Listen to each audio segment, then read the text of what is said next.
Hello and welcome back to our Malaysia travel vlog series. അപ്പോൾ ഇത് third പാർട്ടാണ് കേട്ടോ. നമ്മൾ കോലാലംപൂരും ലങ്കാവിയൊക്കെ ആയിട്ട് കഴിഞ്ഞ കുറച്ച് ദിവസങ്ങളിൽ എക്സ്പ്ലോർ ചെയ്ത സംഭവങ്ങളൊക്കെ പാർട്ട് 1ലും പാർട്ട് 2ലും അപ്ലോഡ് ചെയ്തിട്ടുണ്ട്. അപ്പോൾ ആ വീഡിയോസ് കാണാത്തവർ പോയി കാണണം കേട്ടോ. ഞാൻ അതിൻ്റെ ലിങ്ക് താഴെ ഡിസ്ക്രിപ്ഷനിൽ കൊടുക്കാം. അപ്പോൾ 6th ഡേ നമ്മൾ ഉച്ചയൊക്കെ ആയപ്പോൾ റൂം ചെക്കൗട്ട് ചെയ്തു കേട്ടോ. നമ്മൾ 2 ദിവസത്തിനാണ് റൂം എടുത്തിരുന്നത്. കാരണം മാറി മാറി നിൽക്കുക എന്നുള്ളൊരു പ്ലാനിലാണ് അങ്ങനെ എടുത്തത്. അപ്പോൾ നമ്മൾ ലഞ്ചൊക്കെ കഴിച്ചിട്ടാണ് അടുത്ത റൂമിലേക്ക് പോയത്. കാരണം അവിടെ ചെക്ക് ഇൻ ഒരു 3 മണിക്കൊക്കെ ആയിരുന്നു.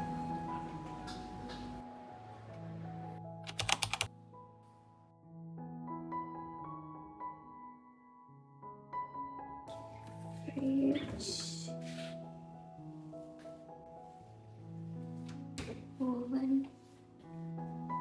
Stove, kettle.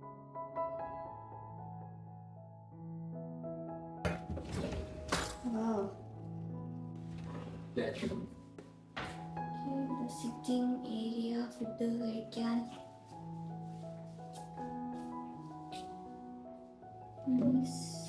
ചെരുപ്പൊക്കെ വെക്കാം.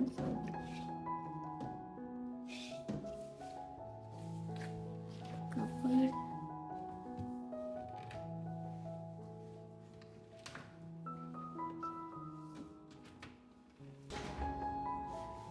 TV, bedroom view,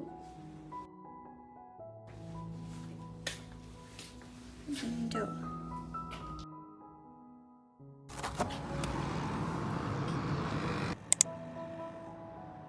അടുത്ത റൂം എടുത്തിരുന്നത് റിവേറിയ എന്ന് പറഞ്ഞ അപ്പാർട്ട്മെൻറ്റിലാട്ടോ. അവിടുത്തെ റൂമും കാര്യമൊക്കെ നല്ല ഇഷ്ടമായിട്ടോ. പിന്നെ മേലെ പൂളിൽ നിന്ന് നല്ല വ്യൂ ഉണ്ടായിരുന്നു. കാരണം ഏറ്റവും മേലത്തെ ഫ്ലോറിലായിരുന്നു പൂൾ ഉണ്ടായിരുന്നത്. ആ ഒരു ഹോൾ സിറ്റിയുടെ ഒരു കംപ്ലീറ്റ് വ്യൂ ഉണ്ടായിരുന്നു കേട്ടോ. ഞങ്ങളുടെ ലിസ്റ്റിലുണ്ടായിരുന്ന അടുത്ത മസ്റ്റ് വിസിറ്റ് പ്ലേസ് ആയിരുന്നു അക്വേറിയ KLCC. ഞാൻ കഴിഞ്ഞ വീഡിയോയിൽ പറഞ്ഞിരുന്നു ബുക്കിറ്റ് വിങ് ടാങ്ങും KL സെൻട്രലും കണക്ട് ചെയ്തിട്ട് ഒരു വാക്ക് വേ ഉണ്ടെന്ന്, ക്ലോസ്ഡ് ആയിട്ടുള്ള. അപ്പോൾ അതിൽ കൂടെയാണ് നമ്മൾ അക്വേറിയക്ക് പോയത്. കാരണം അവിടെ ബോർഡ്സും കാര്യമൊക്കെ ഉണ്ട്, നമുക്ക് സുഖമായിട്ട് പോവുകയും ചെയ്യാം, വെയിലും കാര്യമൊന്നും കൊള്ളില്ല. എനിക്ക് ഭയങ്കര ഇഷ്ടമാട്ടോ ഇങ്ങനെ ഓരോ ക്രിയേച്ചേഴ്സിനെയൊക്കെ കാണുന്നതും, പ്രത്യേകിച്ച് അണ്ടർ വാട്ടർ ആയിട്ടുള്ള സംഭവങ്ങൾ. സ്റ്റാർ ഫിഷ്, സ്റ്റിംഗ് അതേപോലെ ജെല്ലി ഫിഷ്, പിന്നെ ടേർട്ടിൽസ്, ഇതൊക്കെയാണ് എൻ്റെ ഫേവറേറ്റ് സംഭവങ്ങൾ. അതുകൊണ്ട് തന്നെ അക്വേറിയ KLCC ഒരു അടിപൊളി എക്സ്പീരിയൻസ് ആയിരുന്നു. ചെറിയ ചെറിയ ക്രിയേച്ചേഴ്സ് മുതൽ വലിയ വലിയ ഫിഷസ് വരെ ഉണ്ടായിരുന്നു കേട്ടോ. അവർ നല്ല രസത്തിൽ ലൈറ്റൊക്കെ വെച്ചിട്ട് ഓരോ പാർട്ടും ഡിഫറെൻറ്റ് അക്വേറിയത്തിലൊക്കെ ആയിട്ട് സെറ്റൊക്കെ ചെയ്തിട്ടുണ്ട്. നമ്മൾ കുറേ ടൈം എടുത്ത് എൻജോയ് ചെയ്ത് ഓരോന്നും കണ്ടിട്ടോ. അപ്പം അവിടേക്കൊക്കെ പോവുകയാണെങ്കിൽ കുറച്ച് നേരത്തെ പോയാൽ അത്രയും ആസ്വദിച്ച് നമുക്ക് ഓരോന്ന് കാണാം. ശരിക്കും നമ്മൾ കൊടുക്കുന്ന ആ ഒരു ടിക്കറ്റ് ഫെയർ വർത്തായിട്ടോ എനിക്ക് ഫീൽ ചെയ്ത്. കാരണം അത്രയും ഉണ്ട് അവിടെ കാണാൻ.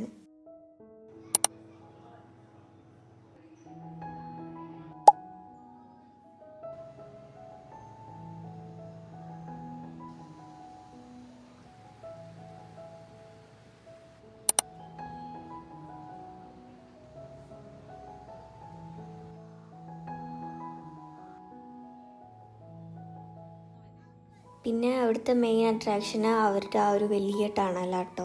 90 മീറ്റേഴ്സോളം ഒരു ടണലാട്ടോ. അതുകൊണ്ട് തന്നെ നമുക്ക് നല്ലൊരു എക്സ്പീരിയൻസ് ആണ്, കുറേ നടന്ന് കാണാം. അപ്പോൾ അതിൻ്റെ അകത്ത് ഞാൻ നോട്ട് ചെയ്തപ്പോൾ ആകെ 2 ടേർട്ടിലിനെ കണ്ടിട്ടുള്ളൂ കേട്ടോ. എനിക്കാണെങ്കിൽ ടേർട്ടിലിൻ്റെ കൂടെ ഒരു ഫോട്ടോ വീഡിയോ എന്തായാലും വേണമെന്നുണ്ടായിരുന്നു.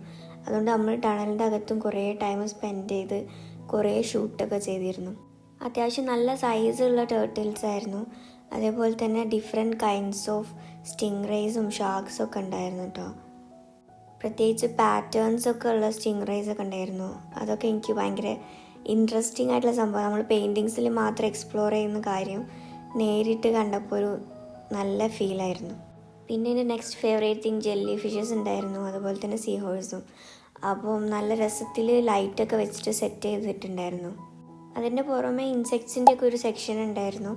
എനിക്ക് സ്പൈഡർ ഫോബിയ ഉള്ളതുകൊണ്ട് ഞാൻ ആ ഭാഗത്തേക്ക് പോയില്ല. അതുകൊണ്ട് അതൊന്നും ഷൂട്ട് ചെയ്തിട്ടില്ല.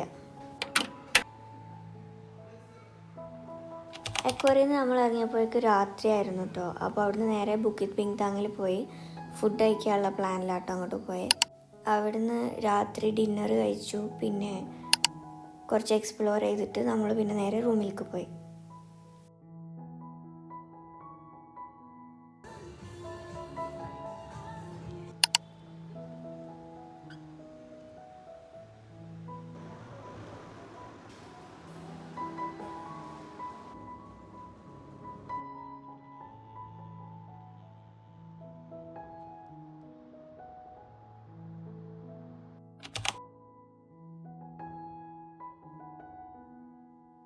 അപ്പോൾ ഇന്നത്തെ നമ്മുടെ പ്ലാന് ജെൻറ്റിങ് ഹൈലൻഡ്സ് ആണ്. ഇറങ്ങാൻ കുറച്ച് ലേറ്റായോ എന്നൊരു ഡൗട്ട്.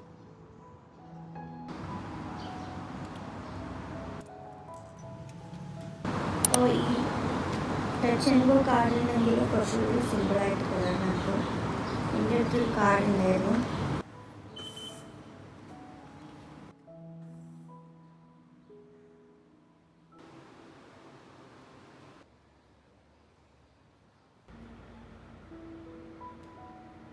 അപ്പോൾ നമ്മൾ ലേറ്റായി.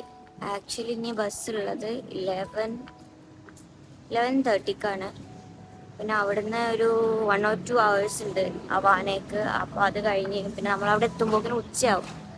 അപ്പോൾ നമ്മൾ നാളെ പോകാമെന്ന് വിചാരിച്ചു. ഇന്ന് വേറെ പ്ലാൻസ്. ഇന്ത്യ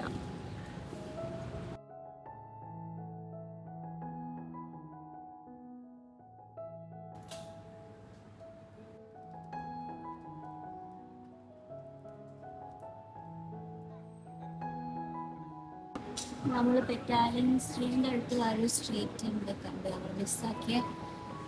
അവിടേക്ക് പോകാൻ ഞങ്ങൾ ഇവിടേക്ക് മെട്രോ കയറേണ്ടി വരും. ഇതോ ആണ് നമുക്കൊന്നും പരിചയമുള്ള ഇവിടെ. ജെൻറ്റിങ് ഐലൻഡ്സിൻ്റെ പ്ലാൻ മാറ്റിയപ്പോൾ നമ്മൾ കുറച്ച് സ്ട്രീറ്റ്സ് എക്സ്പ്ലോർ ചെയ്യാന്നുള്ള പ്ലാൻ ആക്കിട്ടോ. അപ്പോൾ പെറ്റാലിംഗ് സ്ട്രീറ്റിൻ്റെ അടുത്ത് കുറച്ച് സ്ട്രീറ്റ്സും മാർക്കറ്റ്സും ഒക്കെ ഉണ്ട്. അപ്പോൾ അത് എക്സ്പ്ലോർ ചെയ്യാമെന്ന് വിചാരിച്ചു. പോകുന്ന വഴിക്ക് ഓരോ ടൈപ്പ് ഓഫ് ബിൽഡിങ്ങിലും ഡിഫറെൻറ്റ് പെയിൻറ്റിങ്സും കാര്യമൊക്കെ ആയിരുന്നു കേട്ടോ. പിന്നെ ഇവിടുത്തെ മെയിൻ അട്രാക്ഷൻ ലാൻഡേൺസ് ആണ്. അപ്പോൾ ലാൻഡേൺസിൻ്റെ കുറേ ഷോപ്സൊക്കെ കണ്ടിരുന്നു.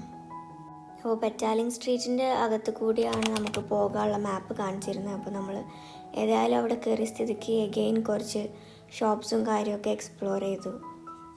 അപ്പോൾ ഫസ്റ്റ് സ്പോട്ട് ചൈന ടൗൺ ആണ് കേട്ടോ. ചൈന ടൗൺ പെറ്റാലിംഗ് സ്ട്രീറ്റിൻ്റെ അടുത്ത് തന്നെ ആയിരുന്നു. പക്ഷെ നമ്മൾ കഴിഞ്ഞ പ്രാവശ്യം പോയപ്പോൾ അതറിയില്ലായിരുന്നു, അതുകൊണ്ട് അവിടെ പോയില്ല. പിന്നെ നമ്മൾ വെറുതെ ഗൂഗിൾ ചെയ്തപ്പോൾ ആണ് കണ്ടത് ചൈന ടൗണിൽ ഇങ്ങനെ ഒരു ചെറിയ സ്പേസ് ഉണ്ട്, ലാൻഡേൺസൊക്കെ സെറ്റ് ചെയ്തിട്ട് ഉള്ള ഒരു സ്പേസ്. അപ്പോൾ ലാൻഡേൺസിൻ്റെ ഒരു ഫേവറേറ്റ് സംഭവം ആയതുകൊണ്ട് എന്തായാലും ആ ഒരു സ്പോട്ട് മിസ്സാക്കരുതെന്നുണ്ടായിരുന്നു. അവിടെ പിന്നെ കുറേ വാൾ ആർട്ടൊക്കെ ഉണ്ടായിരുന്നു കേട്ടോ. നല്ല ഇൻട്രസ്റ്റിംഗ് ആയിട്ട് നമുക്ക് ഫോട്ടോ ഒക്കെ എടുക്കാൻ പറ്റിയ സ്പോട്ടുകളിലുള്ള കുറേ വാൾ ആർട്ടുകൾ. ക്വായ് ചായ് ഹോങ് എന്നാണ് കേട്ടോ ഈ ഒരു സ്ഥലത്തിൻ്റെ പേര്. ഇത്രയും ലാൻഡേൺസ് ഉള്ളതുകൊണ്ട് എന്തായാലും രാത്രി നല്ല ഭംഗിയുണ്ടാവും കേട്ടോ അവിടെ കാണാൻ.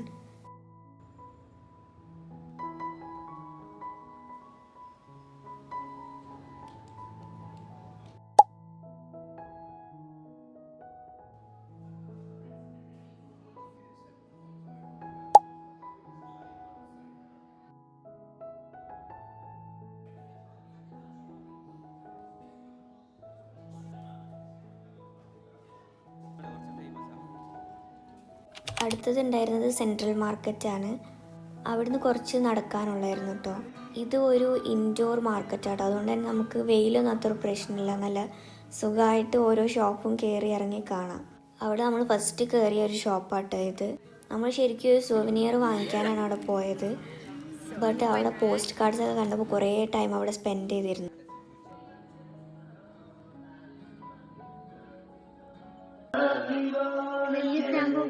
ഒന്നുകൂടി അടിച്ചാലോ? എന്തടിക്കാ? സൈക്കിൾ ഒരു എഴുത്ത്. നമുക്ക് അവിടുന്ന് പോസ്റ്റ് കാർഡ് നാട്ടിലേക്ക് അയക്കാട്ടോ. അപ്പോൾ ഞാൻ ഈ ഒരു ട്രിപ്പിൻ്റെ മെമ്മറി കീപ്പ് ചെയ്യാൻ വേണ്ടിയിട്ട് ഒരു പോസ്റ്റ് കാർഡ് എൻ്റെ പേരിൽ തന്നെ എനിക്ക് എന്നോട് പറയാനുള്ള രീതിക്ക് ഓരോ നോട്ട്സൊക്കെ എഴുതിയിട്ട് അയച്ചിട്ടോ അവിടുന്ന്. അവരോട് ചോദിച്ചപ്പോൾ ഒരു 1 monthൻ്റെ ഉള്ളിൽ നാട്ടിലേക്ക് എത്തുന്നാട്ടോ പറഞ്ഞിരുന്നു. നമുക്കൊരു നാട്ടിലെത്തി 2 weeksൻ്റെ ഉള്ളിൽ കിട്ടിയിരുന്നു. ഇത് അവരുടെ ഒരു ഫ്രീ പോസ്റ്റ് കാർഡാണ് കേട്ടോ. അവിടുന്ന് പോസ്റ്റ് കാർഡ്സൊക്കെ വാങ്ങിച്ചാൽ ഫ്രീ ആയിട്ട് നമുക്ക് ഇങ്ങനെ ഒരു ഇങ്ക് സ്റ്റാമ്പ് ചെയ്തിട്ടുണ്ടാക്കാൻ പറ്റുന്നൊരു പോസ്റ്റ് കാർഡും കിട്ടും. പോസ്റ്റ് കാർഡ്സ് മാത്രമല്ല, അവിടെ കുറേ ഐറ്റംസ് ഉണ്ടായിരുന്നു. ബുക്സും പാസ്പോർട്ട് കവേഴ്സ്, അങ്ങനെ കുറേ ഇൻട്രസ്റ്റിംഗ് ആയിട്ടുള്ള സംഭവങ്ങൾ ഉണ്ടായിരുന്നു. ബട്ട് പോസ്റ്റ് കാർഡ്സ് ആയിരുന്നു അവിടുത്തെ മെയിൻ അട്രാക്ഷൻ. ലൈക്ക് ഡിഫറെൻറ്റ് ഷേപ്പിൽ കട്ട് ചെയ്ത പോസ്റ്റ് കാർഡ്സ് ഒക്കെ ഉണ്ടായിരുന്നു. പേപ്പർ അഡ്വഞ്ചേഴ്സ് എന്നാണ് കേട്ടോ ഈ ഒരു ഷോപ്പിൻ്റെ പേര്. ശരിക്കും ഒരു ഫൺ എക്സ്പീരിയൻസ് ആയിരുന്നു കേട്ടോ. നമുക്ക് തന്നെ പോസ്റ്റ് കാർഡ് വേറൊരു സ്ഥലത്തു നിന്ന് അയക്കുക എന്ന് പറയുന്നത് ഞാൻ കുറേ വീഡിയോസിലൊക്കെ കണ്ടിട്ടുണ്ട്. ഫസ്റ്റ് ടൈമാണ് എനിക്ക് അങ്ങനെ ഒന്ന് ചെയ്യുന്നത് കേട്ടോ.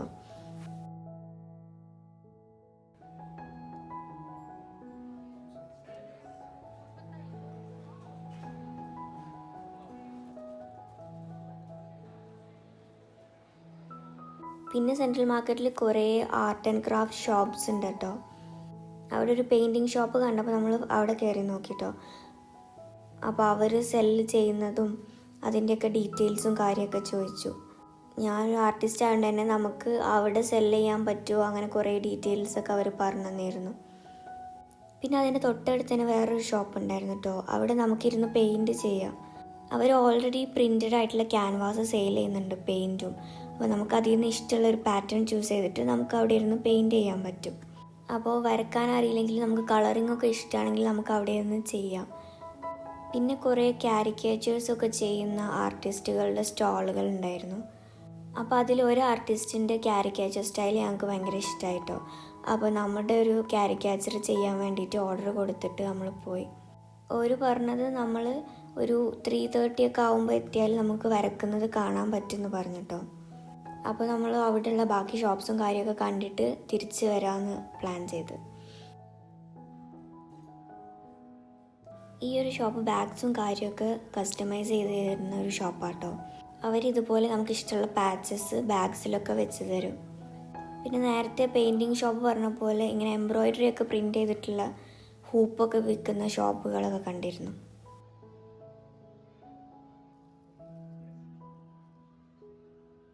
പിന്നെ കുറേ കൾച്ചറൽ ആയിട്ടുള്ള ഷോപ്പുകൾ കണ്ടിട്ടോ.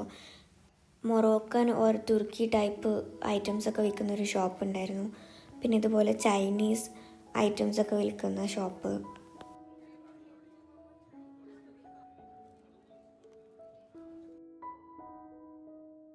അപ്പോൾ നമ്മൾ സെൻട്രൽ മാർക്കറ്റ് കംപ്ലീറ്റ് ചുറ്റിക്കറങ്ങി കണ്ട് തിരിച്ച് നമ്മൾ ക്യാരിക്കേച്ചർ ചെയ്യാൻ ഏൽപ്പിച്ച ആളെ അടുത്തേക്കാണ് പോയിട്ടോ. നമ്മൾ ചെന്നപ്പോൾ ജസ്റ്റ് സ്റ്റാർട്ട് ചെയ്തിരുന്നു കേട്ടോ. ബാക്കിയുള്ള ക്യാരിക്കേച്ചറിനേക്കാളും കുറച്ചുകൂടി റിയലിസ്റ്റിക് ആയിട്ട് തോന്നിട്ടോ ഇവരുടെ ഒരു സ്റ്റൈല്. അവിടുന്ന് നമ്മൾ പിന്നെ പോയത് ഹോളിനെ വാൾ കഫേ ആണ് കേട്ടോ. ഈ ഒരു കഫേ നമ്മൾ കുറേ ഇൻസ്റ്റഗ്രാമിലൊക്കെ കണ്ടിരുന്നു, പക്ഷേ കോലാലംപൂർ ആണെന്ന് അറിയില്ലായിരുന്നു. ജസ്റ്റ് ട്രിപ്പിനുള്ള ഐറ്റിനറി സെറ്റ് ചെയ്യുമ്പോഴാണ് ഞങ്ങൾ നോട്ട് ചെയ്തത് ഇത് കോലാലംപൂർ ആണെന്ന്. അപ്പോൾ നമ്മൾ എന്തായാലും ഇവിടെ പോകണമെന്ന് വിചാരിച്ചിരുന്നു. ഒരു ഇൻട്രസ്റ്റിംഗ് ആൻഡ് വെറൈറ്റി സംഭവം ആയി ഫീൽ ചെയ്തുകൊണ്ടാട്ടോ നമ്മൾ ഈ ഒരു സ്പോട്ടും കൂടി പോകാമെന്ന് വിചാരിച്ചത്.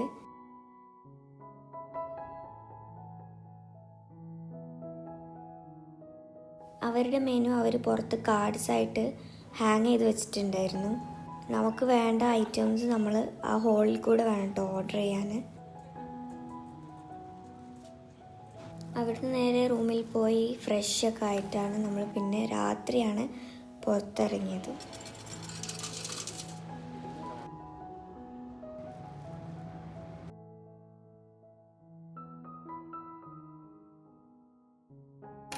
രാത്രി നമ്മൾ ഫുഡ് കഴിക്കാൻ ഫുഡ് സ്ട്രീറ്റിലേക്കാണ് പോയത് കേട്ടോ. ജലൻ അലോർ ഫുഡ് സ്ട്രീറ്റാണ്. അപ്പോൾ ഞാൻ കഴിഞ്ഞ വീഡിയോയിൽ പറഞ്ഞ പോലെ എനിക്ക് കുറച്ച് ലിസ്റ്റുകൾ ഉണ്ടായിരുന്നു ഫുഡിൽ ട്രൈ ചെയ്യാൻ. അതിൽ ഫസ്റ്റ് വണ്ണാണ് അവരുടെ ഒത്തൻറ്റിക് റാമൻ കേട്ടോ. നമ്മൾ ഓർഡർ കൊടുക്കുന്നതിനനുസരിച്ച് അവിടെ നിന്നിട്ട് തന്നെ അവർ റോൾ ചെയ്തിട്ടാണ് റാമൻ പ്രിപ്പയർ ചെയ്യുന്നത് കേട്ടോ. അതുകൊണ്ട് തന്നെ നമുക്ക് ഫുൾ പ്രോസസ്സ് അവിടെ നിന്ന് കാണാൻ പറ്റും.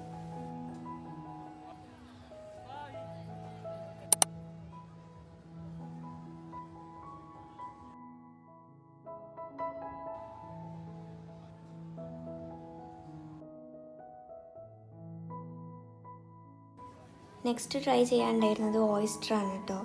അപ്പോൾ ഞാൻ കഴിച്ചത് അങ്ങനെ നോർമൽ കാണുന്ന പോലെ കുക്ക്ഡ് അല്ലാത്ത ഓയിസ്റ്റർ അല്ല, സ്റ്റീം ചെയ്തിട്ടുള്ള ഓയിസ്റ്റർ ആയിരുന്നു.